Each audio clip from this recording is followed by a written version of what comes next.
Imagine an asset that basically fought the SEC for years in this brutal high-stakes legal battle, right? Right. And it finally wins. Like, clean legal status as a digital commodity in March of 2026. On top of that, it secures a massive $1.5 billion ETF market. It even gets Wall Street titans, I mean, we're talking Goldman Sachs here, to directly buy in for $154 million. Which is huge. It's massive. With a resume like that, you'd expect its price to be absolutely touching the moon right now. But instead, as of late May 2026, Ripple's XRP is caught in this massive, frustrating tug of war. It's trading in the mid $1 range, which is well below its 2025 peak of $3.67. So welcome to the deep dive. Our mission today is to unpack a massive stack of sources for you. And it is a huge stack today. It really is. We're looking at institutional quantitative forecasts, technical chart analyses, Ripple's expanding stablecoin infrastructure, and even some pretty heated debates between crypto heavyweights. We are looking at XRP in a post-lawsuit world and, trying to figure out why the market isn't reacting the way everyone assumed it would. Yeah, and setting the stage here really requires a complete mindset shift, I think. How so? Well, we're officially transitioning from an era defined by legal speculation, right, where everyone was just guessing what the courts would do, to an era defined by mathematical and fundamental reality. The training wheels are off. The asset has to stand on its own 2 feet now. Okay, so let's unpack this, because the timeline leading up to today is just staggering. In late 2025, the SEC finally dropped its appeals against Ripple, and Ripple paid a $125 million penalty to just settle things once and for all. Right, which cleared the board. Exactly. Fast forward to March 17th, 2026, and we get the Holy Grail. The SEC and CFTC jointly classified XRP as a digital commodity. Which is exactly what the industry was waiting for. Right.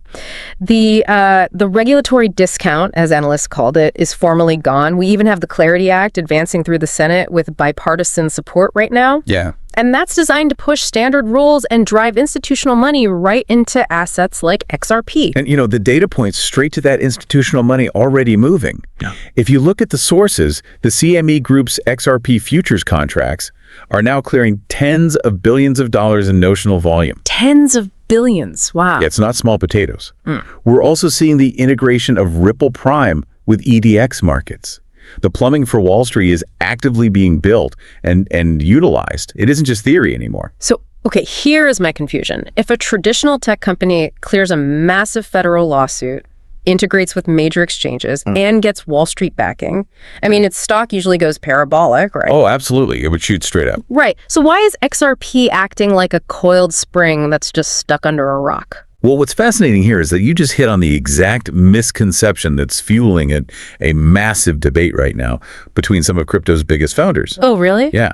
You compared XRP to a tech company's stock. Yeah, I guess I did. But XRP is not equity in Ripple Labs. It's a digital commodity. And that distinction is the center of a massive clash in the sources we're looking at.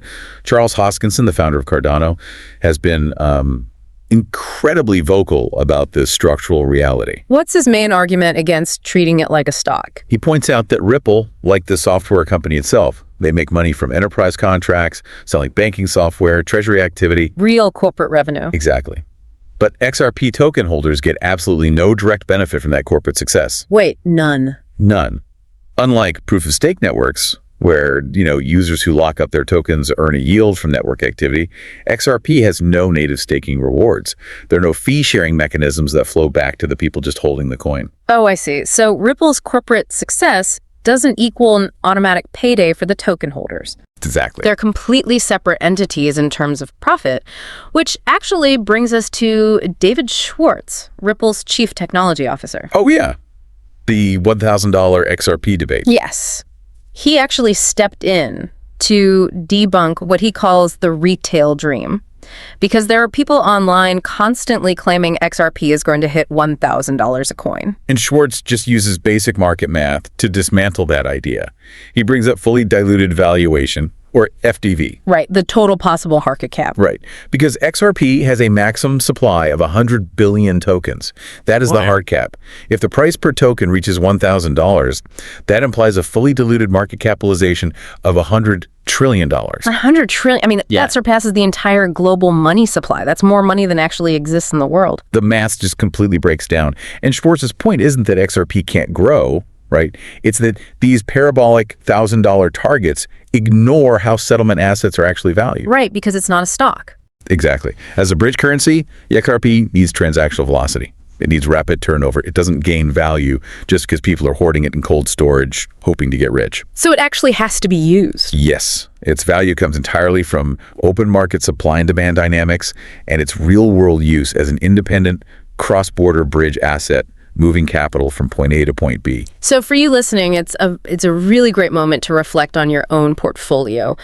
When you buy a digital token, do you know what you're actually holding? Are you buying a piece of a profitable company, or are you just buying a digital settlement tool that has to survive purely on its own utility? It is the ultimate reality check for the market. We're moving from the retail dream to mathematical reality. And it perfectly explains why Ripple is shifting so much of its corporate focus toward infrastructure that actually drives that necessary transactional velocity. Right, and here's where it gets really interesting, because if XRP the token isn't a stock in Ripple the company, and it desperately needs real-world utility to justify its price, what is Ripple actually building to drive that utility? The sources point heavily to their new stablecoin, RLUSD. Which is a huge development. Yeah. It launched in December 2024, and by April 2026, it crossed $1.4 billion in market cap. And RLUSD, it fundamentally reshapes the Ripple ecosystem. It's engineered specifically for those institutional players we were just talking about. The Wall Street crowd. Right. It operates under a highly strict New York Department of Financial Services trust charter, which, by the way, is incredibly difficult to get. Oh, I bet. They also have a pending OCC Federal Trust Bank charter. Furthermore, its reserves are 100% clean. Wait, what does clean mean in this context? It means it's backed strictly by cash deposits and short-term U.S. Treasuries. Okay. There are no risky commercial papers or, volatile crypto assets backing it. It's designed to be completely transparent and auditor-friendly. But wait, we have to compare this to the absolute elephant in the room here. Tether.USDT. It is the liquidity king. It has a $140 billion market cap. It completely dominates offshore exchanges. To give you an idea of its power, Bitfinex just dropped their maker and taker fees to absolutely 0% for trading it. Wow. And Tether holds things like Bitcoin and gold in its reserves to generate yield. So if Tether has $140 billion and does $60 billion in daily trading volume, why do we need another stablecoin? Isn't RLUSD just bringing a knife to a gunfight? Well, if we connect this to the bigger picture, it's not about bringing a knife to a gunfight. It's about understanding market segmentation. Okay, walk me through that. Tether and RLUSD, they aren't substitute goods. They're two completely different tools optimized for different jobs. Tether is built for raw speed, emerging market remittances, and serving as the primary trading pair for offshore exchanges. It's like the speedboat of the crypto world. Exactly. But that massive liquidity comes with regulatory ambiguity, a reserve composition that holds Bitcoin and gold. That makes traditional finance compliance officers very, very nervous. I can imagine. Institutional treasury teams at major U.S. banks simply cannot use a stablecoin with that kind of risk profile for formal corporate settlement. It violates their internal risk parameters. So RLUSD is like the armored compliance vehicle. It's purpose-built for the suits who need a legally clean asset to show their auditors. The sources outline this beautifully. When a major U.S.-regulated fintech company needs to move $50 million, regulatory posture is a mandatory requirement. It's not a suggestion. Right. They don't care about Tether's massive offshore volume. They care about RLUSD's New York Trust Charter. And what's really fascinating is how these institutional treasury teams actually operate in 2026. How do they do it? They don't just pick one stablecoin manually. They use orchestration layers like eco-routes. Eco-routes. How does that work? Think of eco-routes like an automated air traffic controller for money. Okay. It acts as a single API. A corporate treasurer just hits send, and the software instantly routes the funds across multiple stablecoins and chains based on the exact needs of that specific transaction. Oh. Yeah. If it needs to go to an emerging market instantly, the software might route it through Tether. If it needs to settle a compliant trade between two U.S. banks, the software automatically routes it through RLUSD. That is brilliant. It completely removes the friction. The user doesn't even need to know which stablecoin they are using, like how you don't know which server farm your email is bouncing through. Exactly. And speaking of the networks these coins live on, there was a stat in the sources about RLUSD that I need you to explain. Sure. It says 82% of the RLUSD supply actually sits on the Ethereum network right now, not the XRP ledger. Why would Ripple build a coin that mostly lives on a rival network? It seems counterintuitive, right?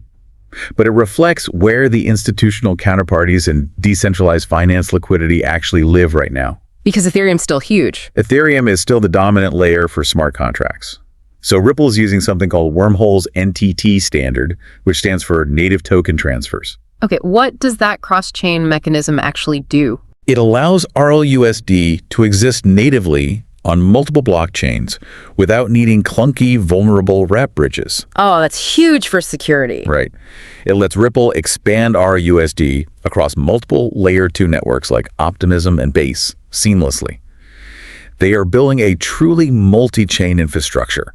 They recognize that to capture institutional flow, you have to go to where the institutions already are. Rather than forcing them to come to you. Exactly. So if Ripple is building this massive multi-chain compliant infrastructure to capture institutional flow, Yeah. how is that institutional caution bleeding into the actual trading charts we're seeing today? We have the clean commodity status, the Wall Street money, the stablecoin. Yeah. How does this translate to the price? Well, that's where the tension hits a boiling point. The fundamental foundation is incredibly strong, but the technical microstructure on the charts is showing intense compression. What do you mean? It's a market that is deeply undecided on what happens next. So what does this all mean for the charts? When we look at the actual tape, XRP is trading right now in the mid $1.30 to $1.50 range. And the sources say it's stuck below a heavy resistance cluster of moving averages. Yes, the price is trapped under a psychological ceiling. The 50-day moving average, the 100-day, and the 200-day are all looming just above the current price. Right. Basically, every time the price tries to break out and go higher, people who bought weeks or months ago use that opportunity to sell and just break even.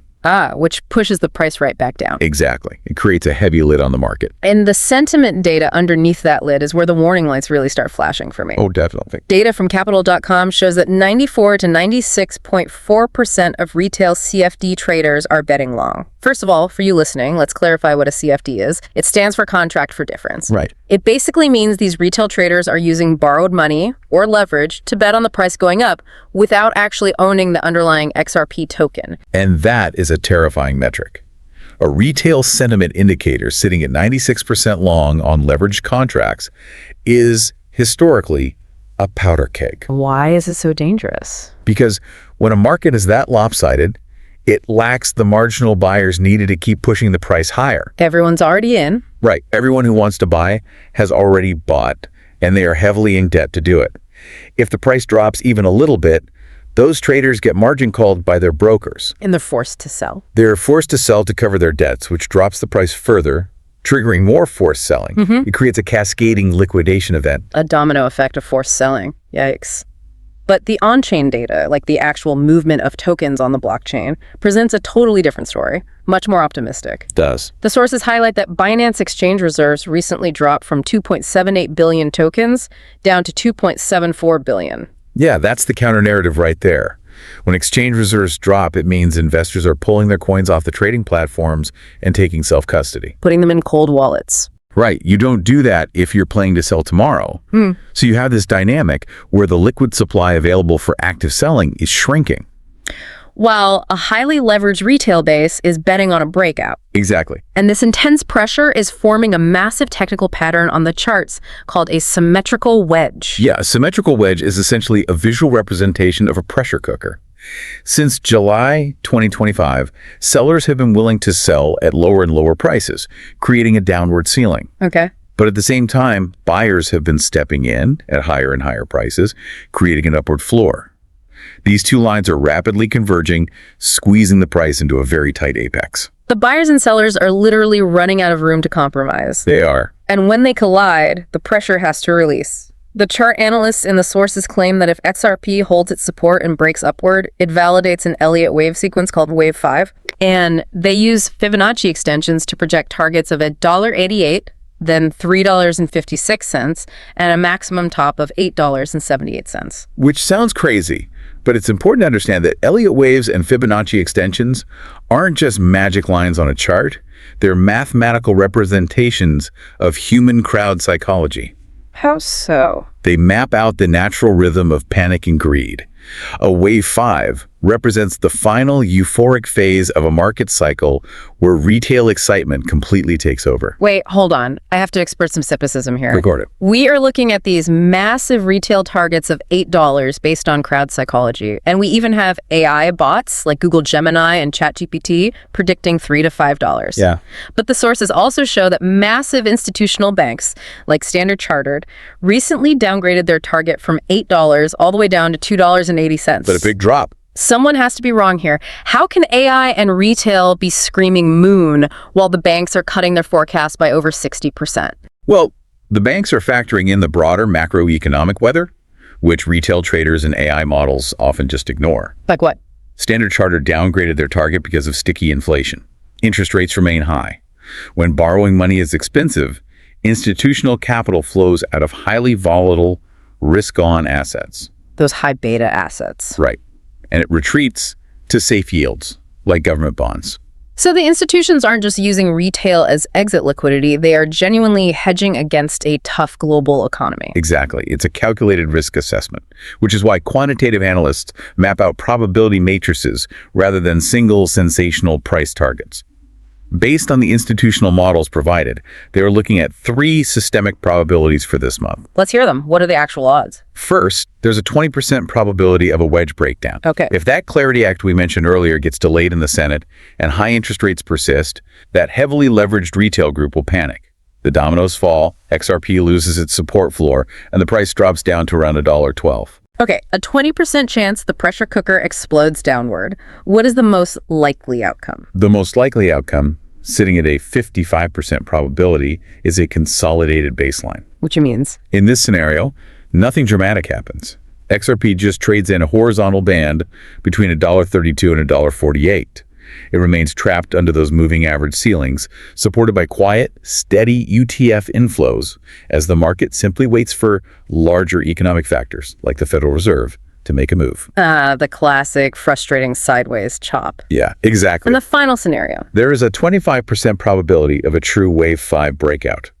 If the Clarity Act formally passes committee, giving absolute green lights to Wall Street and large-scale bank adoption of RLUSD accelerates, XRP could execute a massive high-volume breakout. Which would trigger what? That would force all those sellers to cover their positions, reclaiming the 200-day moving average and opening the corridor toward those higher Fibonacci targets. So it's a 20% chance of a breakdown, a 55% chance of boring sideways action, and a 25% chance of a massive breakout. That forces you, the listener, to really think critically about the risk versus the retail hype you see on social media. Absolutely. The sources note that professional tools like AIX Alpha's short-term pilot are literally being heavily used right now by traders just to track this extreme minute-to-minute volatility because nobody knows exactly which way that spring will uncoil. It requires a highly disciplined approach. You really have to strip away the emotional baggage of the historical SEC lawsuit and focus purely on the structural data of the present market. It really is a story of dual natures. On one hand, XRP in 2026 is an absolute trailblazer. It achieved unmatched regulatory clarity. It launched a wildly successful, fully compliant stablecoin in RLUSD to capture institutional flow. Right. And it hit incredible milestones like ETF approvals that other crypto projects only dream of. But on the other hand, it remains firmly, stubbornly bound by the cold, hard realities of market structure. Yeah. It has a massive circulating supply, a tough macroeconomic climate, and just the sheer weight of technical resistance from millions of traders battling it out on the charts. Which raises an important question, right? And it is perhaps the most vital concept to take away from all of these sources. Let's hear it. For years, the unifying rallying cry of the entire XRP community was that the only thing holding the asset back was the SEC lawsuit. Right. The lack of regulatory clarity was a convenient enemy. The narrative was always, once the SEC is out of the way, the price goes to the moon. But now, in 2026, that regulatory discount has been formally erased. The asset has absolutely nowhere left to hide. So what happens to a cryptocurrency when it can no longer blame the government for its price action? And instead has to survive entirely on the merits of its actual real-world utility and transactional velocity. Wow. That really is the $100 trillion question. The spring is out from under the rock, but now it has to prove it actually has the tension to bounce on its own. Thank you so much for joining us on this deep dive. As always, keep questioning the consensus, stay curious, and keep diving deep into your own learning journey. We'll catch you next time.